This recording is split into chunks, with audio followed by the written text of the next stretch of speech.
देखियो अज आप स्टार्ट करांगे इलैक्ट्रिक फील्ड पढ़ते हैं। अज आप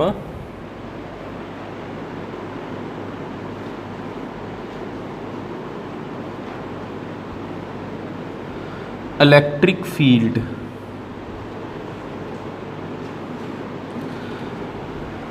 लिखण तो पहलों इत्थे देखियो कि डायग्राम जिद्दां एक हैगा plus Q charge, plus Q charge इन्हें की करना हुंदा, इन्हें अपने आले दुआले एक फील्ड बनाउणी हुंदी जिहदी वजह नाल इह के दूजे चार्ज ते फोर्स ला सके।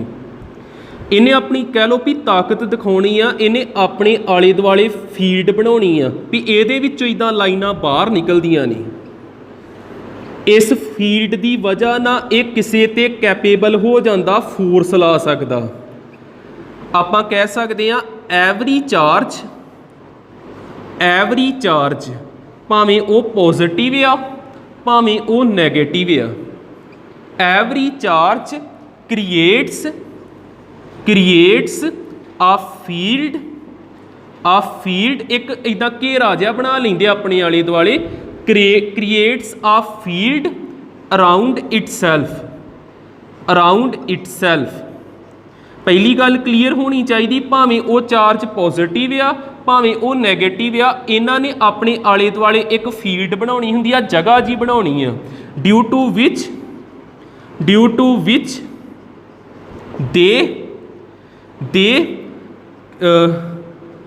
दे अपलाई फोर्स, इलैक्ट्रिकल फोर्स कह सकते हैं, ऑन अदर चार्ज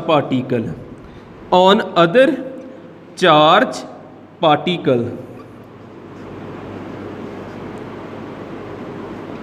देखियो जिद्दां माइनस क्यू आ, माइनस क्यू दे फील्ड किद्दां दी बनदी, इहदे वल इस तरह लाइनां जांदियां ने, प्लस क्यू तो लाइनां निकलदियां बार बार, इनू कहीदा रेडियली आउटवर्ड लाइनस बार बार जाणगियां, ते माइनस क्यू दे जिहड़ियां लाइनस जांदियां अंदर बार, इन्हां नू कहीदा वा रेडियली इनवर्ड।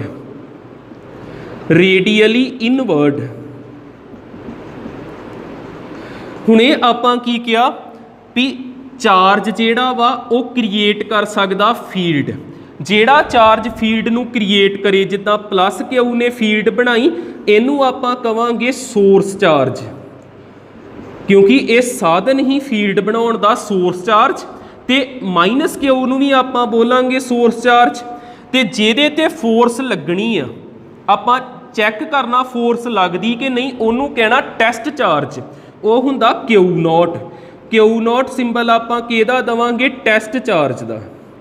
हुण हो सकदा टैसट चार्ज इत्थे पिया होवे ते इहनू बड़ी जोर दी धक्का मारिया जावे, टैसट चार्ज इत्थे पिया होवे इत्ते घट फोर्स लगे, कदी फोर्स ज़्यादा लगदी पई कदी फोर्स घट लगदी पई, इहदा मतलब की आ भी किते इलैक्ट्रिक फील्ड ज़्यादा वा, जिथे क्राउडनैस होऊगी ना, जिद्दां आ वेखो इन्नी क जगह ते किन्नियां लाइनां आ जांदियां, 3। हुण इत्थे भी इन्नी की जगह वा, आ वेखो आ सेम स्पेस आ, इत्थे 3 लाइनां आ जांदियां, इत्थे 2 लाइनां आ जांदियां, जिथे क्राउडनैस ज़्यादा हुंदी उत्थे फील्ड स्ट्रोंग हुंदी, ज़्यादा फोर्स लगदी आ, जिथे क्राउडनैस घट जांदी आ उत्थे फील्ड वीक हो जांदी ते घट फोर्स लगदी। कदी फोर्स ज़्यादा लगदी कदी फोर्स घट लगदी, कारण की आ, इलैक्ट्रिक फील्ड किते ज़्यादा किते घट आ, ते इहो अगला टॉपिक साडा होऊगा intensity of electric field. Electric field का एक फार्मूला बनाना वा, जिन्हों आपां किहदे अंडर पढ़ना वा, इंटैंसिटी ऑफ इलैक्ट्रिक फील्ड। फिलहाल तुसीं दिमाग विच एक गल बिठा लो, हर एक चार्ज भावें वो पॉजिटिव आ भावें वो नैगेटिव आ, उन्हें अपने आले दुआले फील्ड बनाउणी, जिहदे कारण वो कैपेबल हो जाऊगा किसी होर चार्ज ते फोर्स लाउण दे। ये क्लीयर हो गया, ठीक है, इन्नी चीज़ हो गई। तो आ जिहड़ा टैस्ट चार्ज हुंदा ना, इहदे बारे थोड़ा क दस दिना, तुसीं नोट दे अंडर लिख लिओ। क्यू नॉट नूं आपां की कहना, टैस्ट चार्ज, ते इहदा मैगनीट्यूड जिहड़ा वा लगभग 0 ही हुंदा, ये बड़ा छोटा चार्ज हुंदा, जिहदा मैगनीट्यूड 0 के बराबर होवे, वो अपने आले दुआले फील्ड नहीं बना सकदा। आपां कह सकदे टैस्ट चार्ज जिहड़ा वा not capable to make field around itself, around itself. ਇੰਨੀ ਗੱਲ ਯਾਦ ਰੱਖਿਓ। ਸਾਰੇ ਚਾਰਜ ਬਣਾਉਣਗੇ, ਬਸ ਟੈਸਟ ਚਾਰਜ ਨਹੀਂ ਬਣਾ ਸਕਦਾ ਕਿਉਂਕਿ ਉਹ ਲਗਭਗ 0 ਦੇ ਬਰਾਬਰ ਹੁੰਦਾ, ਬੜਾ ਛੋਟਾ ਚਾਰਜ ਹੁੰਦਾ। ਠੀਕ ਹੈ, ਇੰਨੀ ਚੀਜ਼ ਨੋਟ ਕਰਿਓ। ਫਿਰ ਆਪਾਂ ਇਹਦਾ ਫਾਰਮੂਲਾ ਬਣਾਉਣੇ ਆ।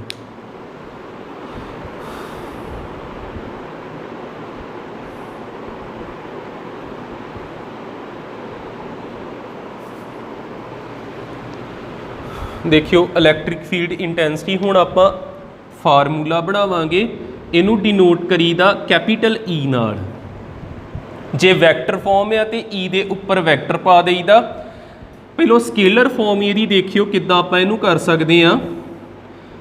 जिद्दां इत्थे चार्ज हैगा प्लस क्यू, पूरा वधिया समझिओ इनू, प्लस क्यू चार्ज आ। इत्थे कोई पिया वा टैसट चार्ज क्यू नॉट, किसी लोकेशन ते टैसट चार्ज पिया वा क्यू नॉट, इनू कहीदा सोर्स चार्ज जिन्ने इलैक्ट्रिक फील्ड पैदा करनी। मैं एरो जे ना ही बनावा, इनू सोर्स चार्ज कहीदा, इनू टैसट चार्ज कहीदा। हुण इहदे विच्चों इलैक्ट्रिक फील्ड लाइनस निकलणगियां ਜਿਹੜੀਆਂ बार-बार ਜਾਂਦੀਆਂ ਤੇ ਇਹਨੂੰ ਧੱਕਾ ਮਾਰਨਗੀਆਂ, ਕੋਈ ਨਾ ਕੋਈ ਇਹਦੇ ਤੇ ਫੋਰਸ ਲੱਗੂਗੀ, ਕੋਈ ਨਾ ਕੋਈ ਫੋਰਸ ਲੱਗੂਗੀ ਨਾ। ਹੁਣ ਆਪਾਂ ਕੀ ਕਹੀਦਾ ਵਾ, ਇਲੈਕਟ੍ਰਿਕ ਫੀਲਡ ਦਾ ਫਾਰਮੂਲਾ ਕੀ ਹੁੰਦਾ, ਇਲੈਕਟ੍ਰਿਕ ਫੀਲਡ ਇੰਟੈਂਸਿਟੀ ਕਿਹਦੇ ਬਰਾਬਰ ਹੁੰਦੀ, ਇਲੈਕਟ੍ਰਿਕ ਫੀਲਡ ਇੰਟੈਂਸਿਟੀ ਕਿਹਦੇ ਬਰਾਬਰ ਹੁੰਦੀ, force on test charge, force on test charge divided by test charge, force on test charge divided by test charge. इनू आपां किहना डिनोट करना, ई ना, फोर्स, फोर्स नू एफ ना ते टेस्ट चार्ज नू क्यू नॉट ना। फोर्स दा की फार्मूला, कूलम्ब फोर्स, फोर्स हुंदी आ के Q1 Q2 अपॉन आर दा स्केयर। मान लो आ डिस्टेंस कितना हैगा आर, आर दा स्केयर, एफ की जगह ते आ कूलम्ब ला लाता के Q1 Q2 अपॉन आर दा स्केयर ते हेठां केड़ी चीज़ आ Q not, Q not, Q not ना क्यू नॉट कैंसल हो गया, किहदे इक्वल आ गया ये के क्यू बाय आर दा स्केयर। ये तुसीं हुण दिमाग 'च बिठा लिओ, इलैक्ट्रिक फील्ड इंटैंसिटी, इनू इलैक्ट्रिक फील्ड नहीं बोलना, उहदा कोई फार्मूला नहीं। इलैक्ट्रिक फील्ड इंटैंसिटी नू फार्मूलेट कर सकते किहदे बराबर हुंदा, के क्यू बाय आर दा स्केयर। ये क्लीयर हुंदा। हुण वेखियो इह तों ग्राफ किद्दां बनूगा, ते ग्राफ तो सानू की समझ आ सकदा, ई किहदे बराबर आया, के क्यू बाय आर दा स्केयर। ई ते आर दे विच आपां ग्राफ बनाउणा, एक दूजे दे किद्दां ने इनवर्सली प्रपोर्शनल, आर दा स्केयर ना पाओ, एक दूजे दे किद्दां ने इनवर्सली प्रपोर्शनल ही आ ना। आपां एक एक्सिस ते लिखना ई, एक एक्सिस ते लिखिया आर डिस्टेंस, ते इनवर्सली प्रपोर्शनल दा रिक्टेंगुलर हाइपरबोला, आ कर्व नूं कहीदा रिक्टेंगुलर हाइपरबोला। इस तरह की चीज़ आ जाऊगी। इस तो की पता लगन दिया, ये तो ये क्लीयर होण दिया भी जिद्दां जिद्दां आर वधी जाण दिया, आ वेखो आर दी लेंथ वधी जाण दी ते इलैक्ट्रिक फील्ड वेखो किन्नी क रह गई, घटी जाण दी। जे ते आर हैगा वा बहुत घट, इत्थे आ ते इलैक्ट्रिक फील्ड मैक्सीमम। जिद्दां जिद्दां आर जेड़ा वा बड़ी दूर जाई जाण दिया, इनफिनिटी तक काफ़ी दूर जांदा पिया, ते इलैक्ट्रिक फील्ड अप्रोच करदी पई जीरो नूं, वो भी घटदी पई है। जे आड़ी दूरी वधाई जाओगे किते ना किते इनफिनिटी ते जाके इलैक्ट्रिक फील्ड की आ खत्म होण डै पैंदी। जिद्दां जिद्दां आर वधदा इलैक्ट्रिक फील्ड की होई जांदी आ जीरो। 1 बाय इनफिनिटी जीरो ही हुंदा ना, जे इत्थे इनफिनिटी भर दीए 1 बाय इनफिनिटी की हुंदा जीरो। ये ते आपां किहड़ी फॉर्म कीती, स्केलर फॉर्म। पर जेकर तुहानूं एग्जाम दे विच आ जे वैक्टर फॉर्म, पहलों स्केलर फॉर्म नोट कर लो, वैक्टर फॉर्म भी दसदा इहदी। एक चीज़ नाल होर कर लईए, रुको देखियो, आपां इहदे यूनिट बना लीए, यूनिट बना लीए आपां इलैक्ट्रिक फील्ड इंटैंसिटी दे, यूनिट ऑफ ई। ये चीज़ां बनाउणियां आ जाणियां चाहिए तुहानूं आपे ही। फोर्स दे यूनिट की हुंदे, न्यूटन, ते चार्ज दे यूनिट की हुंदे, कूलम्ब। ये आ गया न्यूटन पर कूलम्ब। न्यूटन पर कूलम। तो +1 ਦੇ ਵਿੱਚ ਸਾਨੂੰ यूनिट ਤੇ मेजरमेंट ਵਿੱਚ ਸਿਖਾਇਆ ਜਾਂਦਾ ਵੀ ਆਹ ਲਾਈਨ ਨੂੰ नहीं ਪਾਈਦਾ, ਆਪਾਂ ਲਿਖਣਾ ਹੁੰਦਾ न्यूटन पर कूलम। ਆਹ ਲਾਈਨ ਨਹੀਂ ਆਪਾਂ ਪਾਈ ਦੀ, ਸਿੱਧਾ यूनिट ਵਿੱਚ ਇਦਾਂ ਲਿਖ ਦਈਦਾ न्यूटन पर कूलम। ठीक है, डिमेंशनस की लोड़ नहीं है, फिर आप वैक्टर फॉर्म करते हैं।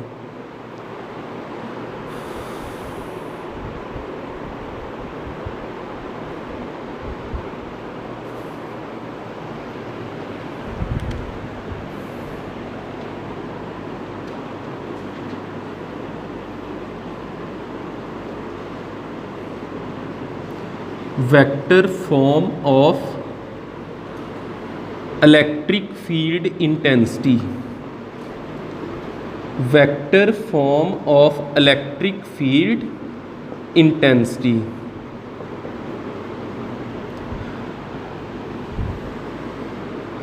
वैक्टर फॉर्म आप किद्दां बनावांगे, देखियो हुणे आपां इलैक्ट्रिक फील्ड का फार्मूला इदां बनाया है ना, इत्थे हैगा ही क्यू चार्ज, इत्थे कोई हैगा ही टेस्ट चार्ज, तो ये प्लस क्यू आ, तो इन्हें ये कोई ना कोई फोर्स लाई, तो किस डायरैक्शन दे विच लाई, डायरैक्शन भी हुंदी इहदी, डायरैक्शन हैगी तो फिर वैक्टर फॉर्म होगी, क्योंकि किसी दिशा च ही लगती पई आ, तो किन्नी दूरी ते पिया ही डिस्टेंस आर ते आपां इत्थे इलैक्ट्रिक फील्ड का एक्सप्रैशन कढ चुके ही, किहड़ा ही के क्यू अपॉन आर दा स्केयर, तो के दी जगह ते तुसीं लिख सकते हैं 1/4 pi epsilon naught q by are दा स्केयर। ये तुसीं कर चुके हैं, ये हैगी स्केलर फॉर्म। पर ये वैक्टर फॉर्म किद्दां लिखांगे, इन्नी चीज़ नूं ते आपां कहता स्केलर, जिहड़ा मैगनीट्यूड रिप्रजेंट करता पिया, मैगनीट्यूड ਇਹਦੀ कोई ना कोई दिशा भी हैगी भी प्लस तो परले बन्ने जाती, दा इलैक्ट्रिक फील्ड किसी डायरैक्शन च जाती पई, डायरैक्शन नूं रिप्रजेंट कौन करता, यूनिट वैक्टर। बस तुसीं जिहड़ा पिछला आंसर आया उहदे नाल आर कैप नूं मल्टीप्लाई कर देना, ये हुंदा यूनिट वैक्टर। यूनिट वैक्टर किनू रिप्रजेंट करता पिया वा, डायरैक्शन नूं। फिर आपां की करना, ई दे उपर किहड़ा साइन पा देना, वैक्टर दा 1/4 पाई एप्साइलन नॉट। चार्ज एक स्केलर क्वांटिटी, ये उपर वैक्टर का साइन नहीं पाना, पर इत्थे पाना।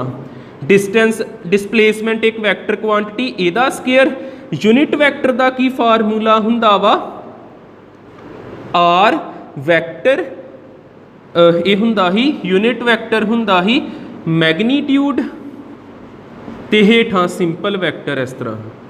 ठीक है, इदां दा इहदा फार्मूला हुंदा वा। हुण आ चीज़ ते आ चीज़ मल्टीप्लाई करा दी, आर क्यूब बन जू 1/4 पाई एप्साइलन नॉट। बस इनू इदां खोल के लिखता, इन्हां नू जदों मल्टीप्लाई कराया तो की बन गया, आर दा क्यूब, ते उपर आर उस तरह रह गया, नाल उपर क्यू भी है। ये साडे कोल आ गई इहदी वैक्टर फॉर्म। फिर देखियो चीज़ां, वैसे उन्होंने अगले टॉपिक ही कर लें, आ चीज़ां फिर रिपीट होणगियां। आप इत्थे लिख दिंने आ principle of superposition in case of electric field.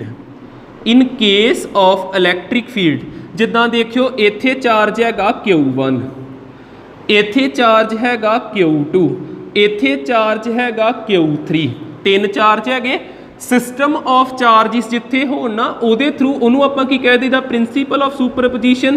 इस जगह ते चार्ज हैगा टेस्ट चार्ज, प्लस क्यू ने इहदे ते किद्दां फोर्स लाउणी, इहनूं इदां धक्का मारूगा, क्योंकि प्लस क्यू तो लाइनां बाहर नूं जांदियां। आ प्लस क्यू दे द्वारा इलैक्ट्रिक फील्ड लगी E1 ते फोर्स लगी आ F1। माइनस क्यू जिहड़ा हुंदा ना, माइनस क्यू ने अपने वल नूं लाइनां नूं खिंचना हुंदा, माइनस क्यू तो इधर नूं फोर्स लगनी, तां नूं आ लग गई E due to minus q ते सैकेंड चार्ज के कारण। आ फिर प्लस क्यू ने लाइनां बाहर वाल भेजनियां हुंदियां, आ E3 आ गया, E1 आ गया, E2 आ गया, E3 आ गया। 3 जाने इहदे ते इलैक्ट्रिक फील्ड के द्वारा फोर्स लाउंदे पए ने। ते नैट इलैक्ट्रिक फील्ड की होगी, नैट इलैक्ट्रिक फील्ड किद्दां, इन्हां सारियां दा vector sum E1 plus E2 plus E3 याद करो तुहानू मैं प्रिंसीपल ऑफ सुपरपोजिशन पहलों भी दसिया कूलम फोर्स दे विच उत्थे भी मैं की कहा ही वैक्टर सम फोर्स दा नैट फोर्स किद्दां कढदे ही वैक्टर सम फोर्स दा इत्थे नैट इलैक्ट्रिक फील्ड इंटैंसिटी किद्दां पता करनी वैक्टर सम इलैक्ट्रिक फील्ड इंटैंसिटी दा ठीक है सिंपल हुंदा इस तरह E1 की जगह ते किन्ना भर दीए फार्मूला इहो ही रहना इत्थे आ चीज़ लिखण की बजाय आपां K ही रहण दिंदे आ E1 की जगह ते लिखना K Q1 इत्थों लैके इत्थों तक दा डिस्टेंस हैगा R1 दा क्यूब ते R उपर उस तरह जिद्दां लिखिया R1 दा क्यूब ते R उस तरह फिर प्लस पा के K Q2 R2 जिद्दां इत्थों लैके इत्थों तक दा डिस्टेंस R2 हो गया R2 दा क्यूब ते R2 उस तरह इत्थे R1 उस तरह इत्थे R2 उस तरह इदां ही E3 लिख दिए K Q3 R2 दा क्यूब R3 दा क्यूब ते R3 उस तरह एक गल इत्थे दसनी मैं भुल गया जेकर होवे ना वैक्टर फॉर्म फिर याद रख लियो पुट चार्ज विद साइन जेकर स्केलर फॉर्म आ भावें इत्थे माइनस क्यू हुंदा तुसीं इत्थे प्लस ही लाउणा है जेकर माइनस क्यू भी हुंदा तां भी प्लस लाउणा है प्लस क्यू ते तां भी प्लस लाउणा है पर जेकर वैक्टर फॉर्म आ जे इत्थे प्लस क्यू ते इत्थे प्लस क्यू आउणा जेकर इत्थे माइनस क्यू ते इत्थे की आउणा माइनस क्यू ये गल दिमाग 'च बिठा लियो जेकर वैक्टर फॉर्म आ ते पुट चार्ज विद साइन हुण आ वैक्टर फॉर्म हैगी आ वेखो उपर वैक्टर पाए ना वैक्टर फॉर्म होगी इत्थे गलती करते पे आपां put charge with sign Q1 ना की आ प्लस Q2 ना की आ माइनस इत्थे माइनस भरना ही आपां Q3 ना की आ प्लस फिर आ प्लस माइनस हो जाना है कॉमन कढ लो की आ जाना K कॉमन आ जाना वैसे लोड़ नहीं हैगी सारा करन दी सिंपलीफाई भावें इन्नी क चीज़ ही याद रख लो जिद्दां तुसीं अगे भी मैं तुहानूं कूलम फोर्स विच सिर्फ इन्ना की कराया क्योंकि ये डेरीवेशन एग्जाम दे विच नहीं आनी भी आप इन्ना लम्मा चौड़ा काम करी जाइए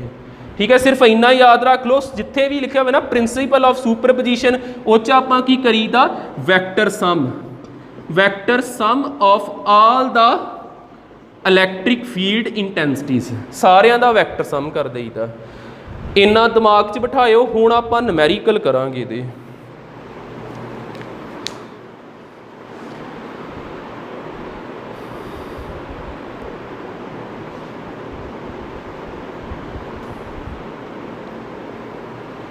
जिन्नियां चीज़ां पढ़ियां उन्हां नाल रिलेटिड न्यूमेरिकल करते हैं जिद्दां साडा फस्ट क्वेश्चन आ what is the electric field at the mid point of the line joining of two charges what is the electric field at the mid point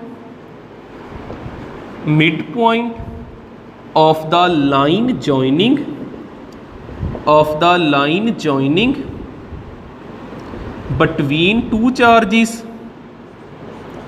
between two charges ते सानू diagram भी given आ दो charge ने जिन्हां च फर्क किन्ना हैगा 2 सेंटीमीटर का 2 सेंटीमीटर का एक चार्ज हैगा वा साडे कोल 1 माइक्रोकूलम एक हैगा -2 माइक्रोकूलम ठीक है जे ते वैक्टर फॉर्म नहीं लाने फिर तो माइनस दोवें प्लस दे ही भरने जे वैक्टर फॉर्म लाने तो फिर चार्ज विद साइन भरना वैसे आप जिन्ने भी न्यूमेरिकल फिलहाल करांगे सारिਆਂ ਦੇ ਵਿੱਚ ਤੁਸੀਂ साइन की कन्फ्यूजन ना पाओ पॉजिटिव ही भरना ठीक है आप स्केलर फॉर्म ही लाई जानी हुण देखो इनू करना किद्दां पहला क्वेश्चन आ पहले क्वेश्चन तो ही पूरा क्लीयर कर लो अपनियां कंसैप्ट सारे आ देखो उन्होंने की किया इलैक्ट्रिक फील्ड पता करनी एट द मिड पॉइंट जिद्दां आ लाइन आ ये पूरा मिड पॉइंट ते इस जगह ते कोई पिया वा टैसट चार्ज Q0 ना बार बार लिखिए ये पॉइंट हो गया P ते आपां इलैक्ट्रिक फील्ड पता करनी at P electric field intensity पता करनी एट P देखियो किद्दां पता करांगे जेड़ा ते हैगा प्लस वाला चार्ज इहदे विच्चों इलैक्ट्रिक फील्ड लाइनस निकलदियां बाहर वाल नूं इधर नूं जाणगियां ਜਿਹੜਾ ਤੇ ਹੈਗਾ ਪਲੱਸ ਵਾਲਾ ਚਾਰਜ ਇਹਦੇ ਵਿੱਚੋਂ ਲਾਈਨਸ ਜਾਂਦੀਆਂ ਬਾਹਰ ਵੱਲ ਨੂੰ, ਤਾਂ ਕਰਕੇ ਮੈਂ ਐਰੋ ਇੱਧਰ ਬਣਾਇਆ। ਇਹ ਤੇ ਹੈਗੀ ਜੇ due to 1 micro coulomb E1। ਇਹ ਕਲੀਅਰ ਹੋ ਜਾਂਦਾ। ਇੱਕ ਤੇ ਇਲੈਕਟ੍ਰਿਕ ਫੀਲਡ ਆ ਗਈ E1। ਹੁਣ ਆ ਵੇਖਿਓ ਜਿਹੜਾ ਤੇ ਹੈਗਾ ਨੈਗੇਟਿਵ ਚਾਰਜ ਉਹਦੇ ਵੱਲ ਨੂੰ ਲਾਈਨ ਜਾਂਦੀ ਆ। ਇਹ ਗੱਲ 'ਚ ਕੋਈ ਕਨਫਿਊਜ਼ਨ ਨਾ ਰਵੇ। ਜਿਹੜਾ ਤੇ ਪੋਜ਼ਿਟਿਵ ਚਾਰਜ ਹੁੰਦਾ ਉਹਦੇ ਤੋਂ ਬਾਰ-ਬਾਰ ਲਾਈਨਾਂ ਜਾਂਦੀਆਂ, ਜਿਹੜਾ ਨੈਗੇਟਿਵ ਚਾਰਜ ਹੁੰਦਾ ਉਹਦੇ ਵੱਲ ਨੂੰ ਲਾਈਨਾਂ ਆਉਂਦੀਆਂ। ਹੁਣ ਆ ਵੇਖਿਓ ਜਿਹੜਾ ਤੇ ਪੋਜ਼ਿਟਿਵ ਚਾਰਜ ਉਹਦੇ ਤੋਂ ਬਾਹਰ ਵੱਲ ਨੂੰ ਗਈਆਂ, ਜਿਹੜਾ ਨੈਗੇਟਿਵ ਚਾਰਜ ਉਹਦੇ ਵੱਲ ਨੂੰ ਜਾਂਦੀਆਂ ਨੇ। ਇੱਥੇ E2 ਲਿਖੂੰਗਾ, ਦੋਨਾਂ ਦੀ ਸੇਮ ਡਾਇਰੈਕਸ਼ਨ ਹੈਗੀ। E1 ਤੇ E2 ਦੀ ਸੇਮ ਡਾਇਰੈਕਸ਼ਨ, ਦੋਨੇ ਕੀ ਕਰ ਦੇਣੇ ਆਪਾਂ ਐਡ ਕਰ ਦੇਣੇ ਤੇ ਨੈਟ ਇਲੈਕਟ੍ਰਿਕ ਫੀਲਡ P ਤੇ ਆ ਜਾਣੀ। ਉਹਨਾਂ ਨੇ ਕਿਹਾ ਹੈ ਨਾ ਐਟ ਮਿਡ ਦਾ ਮਤਲਬ ਆ ਹੁਣ ਆਪਾਂ ਇੱਥੇ ਮਿਡ ਦਾ ਕਿੱਦਾਂ ਫਾਇਦਾ ਲਵਾਂਗੇ। ਦੇਖਿਓ E1 ਦਾ ਕੀ ਫਾਰਮੂਲਾ, E ਦਾ ਕੀ ਫਾਰਮੂਲਾ ਹੁੰਦਾ 1/4 ਪਾਈ ਐਪਸਾਈਲਨ ਨੋਟ Q ਅਪੋਨ ਡਿਸਟੈਂਸ ਦਾ ਸਕੇਅਰ। ਨੋਟ ਦੇ ਅੰਡਰ ਇੱਕ ਚੀਜ਼ ਯਾਦ ਰੱਖੋ, ਇਹ ਯੂਨਿਟ ਦੇ ਵਿੱਚ ਤੁਸੀਂ ਇੱਕ ਐਕਸਪ੍ਰੈਸ਼ਨ ਜ਼ਿਆਦਾ ਵਰਤਿਆ ਕੂਲੰਬ ਲਾ ਹੁੰਦਾ 1/4 ਪਾਈ ਐਪਸਾਈਲਨ ਨੋਟ Q1 Q2/R ਦਾ ਸਕੇਅਰ। ਦੇਖੋ ਦੋਵੇਂ ਫਾਰਮੂਲੇ ਰਲਦੇ ਆ। ਇਹ 'ਚ ਇੱਕ ਚਾਰਜ ਹੁੰਦਾ, ਇਹ 'ਚ ਕਿੰਨੇ ਚਾਰਜ ਹੁੰਦੇ 2, ਬਸ ਇੰਨਾ ਕੁ ਫਰਕ ਪੈਂਦਾ। ਫਿਰ ਅੱਗੇ ਇਹ ਫਾਰਮੂਲਾ ਤੁਸੀਂ ਬਹੁਤ ਵਰਤਿਆ ਸੀ, ਹੁਣ ਇਹਨੂੰ ਬਹੁਤ ਵਰਤਣਾ। ਅੱਗੇ ਜਾ ਕੇ ਇਸੇ ਯੂਨਿਟ ਦੇ ਵਿੱਚ ਇੱਕ ਫਾਰਮੂਲਾ ਆ ਜਾਣਾ ਪੋਟੈਂਸ਼ੀਅਲ ਦਾ, ਉਹਦੇ ਵਿੱਚ ਆਉਣਾ 1/4 ਪਾਈ ਐਪਸਾਈਲਨ ਨੋਟ Q ਅਪੋਨ R। ਦੇਖੋ ਇੱਥੇ ਸ਼ੁਰੂਆਤ ਇੱਥੋਂ ਹੀ 2 ਚਾਰਜ 2 ਹੀ R, ਫਿਰ E ਆ ਗਿਆ, R 2 ਰਹਿ ਗਏ, ਚਾਰਜ 1 ਹੋ ਗਿਆ। ਫਿਰ V ਆਉਣਾ ਜਿਹਦੇ 'ਚ Q ਵੀ 1 ਹੋ ਜਾਣਾ ਤੇ R ਵੀ 1 ਹੋ ਜਾਣਾ। ਇਹ ਤਿੰਨ ਫਾਰਮੂਲੇ ਕਾਫੀ ਜ਼ਿਆਦਾ ਵਰਤਦੇ ਆ ਆਪਾਂ ਇਲੈਕਟ੍ਰੋਸਟੈਟਿਕ ਯੂਨਿਟ ਵਿੱਚ। ਇੰਨਾ ਕਲੀਅਰ ਹੁੰਦਾ। ਹੁਣ ਆਪਾਂ ਕੀ ਕਰਨਾ, E1 ਦਾ ਫਾਰਮੂਲਾ, E ਦਾ ਫਾਰਮੂਲਾ ਕੀ ਹੁੰਦਾ 1/4 ਪਾਈ ਐਪਸਾਈਲਨ ਨੋਟ, ਇੰਨਾ ਲਿਖਿਆ। ਫਿਰ ਚਾਰਜ ਵੇਖੋ ਕਿੰਨਾ ਦਿੱਤਾ 1 ਮਾਈਕਰੋ ਕੂਲਮ, ਕਿਉਂਕਿ E1 ਇਹਦੇ ਨਾਲ ਰਿਲੇਟਡ ਆ ਨਾ। 1 ਮਾਈਕਰੋ ਕੂਲਮ ਚਾਰਜ ਵੀ ਭਰਤਾ, ਡਿਸਟੈਂਸ ਦਾ ਸਕੇਅਰ P ਤੋਂ ਲੈ ਕੇ ਇਸ ਚਾਰਜ ਦਾ ਡਿਸਟੈਂਸ ਕਿੰਨਾ 1 ਸੈਂਟੀਮੀਟਰ, ਕਿਉਂਕਿ ਆ ਮਿਡ ਆ ਤੇ ਟੋਟਲ 2 ਵਾ। ਇੱਥੇ ਕਿੰਨਾ ਭਰਨਾ 1 ਸੈਂਟੀਮੀਟਰ ਤੇ ਉੱਪਰ ਕੀ ਭਰ ਦੇਣਾ ਆਪਾਂ ਸਕੇਅਰ। ਫਿਰ ਮੈਂ ਦੱਸਦਾ ਹਜੇ ਇੱਥੇ ਕੋਈ ਨਾ ਕੋਈ ਮਿਸਟੇਕ ਹੈਗੀ, ਇਹਨੂੰ ਅਗਲੇ ਸਟੈਪ 'ਚ ਕਰੈਕਟ ਕਰਦੇ। ਪਲੱਸ E2 ਵਾਰੀ ਫਿਰ ਇਹੋ ਚੀਜ਼ਾਂ 1/4 ਪਾਈ ਐਪਸਾਈਲਨ ਨੋਟ Q ਦੀ ਜਗ੍ਹਾ ਤੇ E2 ਵਾਰੀ ਆ ਚਾਰਜ ਆ। ਹੁਣ ਸਾਈਨ ਨਹੀਂ ਭਰਨਾ ਕਿਉਂਕਿ ਮੈਂ ਤੇ ਵੈਕਟਰ ਫਾਰਮ ਭਰੀ ਨਹੀਂ, ਮੈਂ ਤੁਹਾਨੂੰ ਕਿਹਾ ਇਹਨਾਂ ਸਾਰਿਆਂ 'ਚ ਪਲੱਸ ਹੀ ਭਰਨਾ ਆਪਾਂ। 2 ਮਾਈਕਰੋ ਕੂਲਮ ਤੇ ਇਹਦੇ ਤੋਂ P ਦਾ ਡਿਸਟੈਂਸ ਕਿੰਨਾ, ਇਹ ਵੀ 1 ਸੈਂਟੀਮੀਟਰ ਹੀ ਆ। 1 ਸੈਂਟੀਮੀਟਰ ਤੇ ਉੱਪਰ ਕੀ ਆ ਜਾਣਾ ਸਕੇਅਰ। ਹੁਣ ਦੇਖਿਓ 1/4 ਪਾਈ ਐਪਸਾਈਲਨ ਨੋਟ ਠੀਕ ਹੀ, ਪਰ ਆਪਾਂ ਕਦੀ ਵੀ ਨੂਮੈਰੀਕਲ ਦੇ ਵਿੱਚ ਕੂਲਮ ਤੋਂ ਇਲਾਵਾ ਕੁਝ ਨਹੀਂ ਭਰਨਾ। ਇੱਥੇ ਆਪਾਂ ਕੀ ਭਰਤਾ ਮਾਈਕਰੋ ਕੂਲਮ। ਚਾਰਜ ਨੂੰ ਪਹਿਲੋਂ ਕਿੱਚ ਬਦਲਣਾ ਕੂਲਮ ਵਿੱਚ, ਡਿਸਟੈਂਸ ਨੂੰ ਕਿੱਚ ਬਦਲਣਾ ਮੀਟਰ ਵਿੱਚ। ਇਹ ਤੁਸੀਂ ਪਹਿਲੋਂ ਹੀ ਬਦਲ ਕੇ ਫਿਰ ਭਰਨੇ ਨੇ। ਹੁਣ 1 ਮਾਈਕਰੋ ਕੂਲਮ 'ਚ ਕੂਲਮ ਕਿੰਨੇ ਹੁੰਦੇ 10⁻⁻6 ਕੂਲਮ ਹੁੰਦੇ। ਮਾਈਕਰੋ ਕੂਲਮ ਤੋਂ ਕੂਲਮ ਕਿੱਦਾਂ ਬਣਾਈਦੇ 10⁻⁻6 ਨਾਲ ਮਲਟੀਪਲਾਈ ਕਰਕੇ। ਸੈਂਟੀਮੀਟਰ ਤੋਂ ਮੀਟਰ ਕਿੱਦਾਂ ਬਣਾਈਦੇ ਆ 10⁻⁻2 ਨਾਲ ਮਲਟੀਪਲਾਈ ਕਰਕੇ। ਸੈਂਟੀਮੀਟਰ ਤੋਂ ਕੀ ਬਣ ਜਾਂਦੇ ਮੀਟਰ, ਉੱਪਰ ਸਕੇਅਰ ਦਾ ਸਕੇਅਰ ਉਸੇ ਤਰ੍ਹਾਂ। ਇਹ ਗੱਲ ਜੋ ਮੈਂ ਦੱਸਦਾ ਪਿਆ ਕਲੀਅਰ ਹੁੰਦੀ। ਪਲੱਸ ਪਾਇਆ 1/4 ਪਾਈ ਐਪਸਾਈਲਨ ਨੋਟ। ਮਾਈਕਰੋ ਕੂਲਮ ਤੋਂ ਕੀ ਬਣਾਉਣੇ ਕੂਲਮ ਕਿੰਨੇ ਨਾਲ ਮਲਟੀਪਲਾਈ ਕਰਕੇ 10⁻⁻6 ਨਾਲ, ਇਹ ਕੂਲਮ ਬਣ ਗਏ। ਸੈਂਟੀਮੀਟਰ ਤੋਂ ਬਣਾਉਣਾ ਮੀਟਰ ਕਿੰਨੇ ਨਾਲ ਮਲਟੀਪਲਾਈ ਕਰਕੇ 10⁻⁻2 ਨਾਲ, ਇਹ ਮੀਟਰ ਬਣ ਗਿਆ। ਉੱਪਰ ਕੀ ਆ ਗਿਆ ਸਕੇਅਰ। ਇਹਨੂੰ ਸੋਲਵ ਕਰੀਏ, ਕਾਮਨ ਚੀਜ਼ਾਂ ਬਾਹਰ ਕੱਢਦੇ ਆ। ਠੀਕ ਹੈ, ਇਹਨੂੰ ਮੈਂ ਇੱਧਰ ਸੋਲਵ ਕਰ ਦਿੰਨਾ।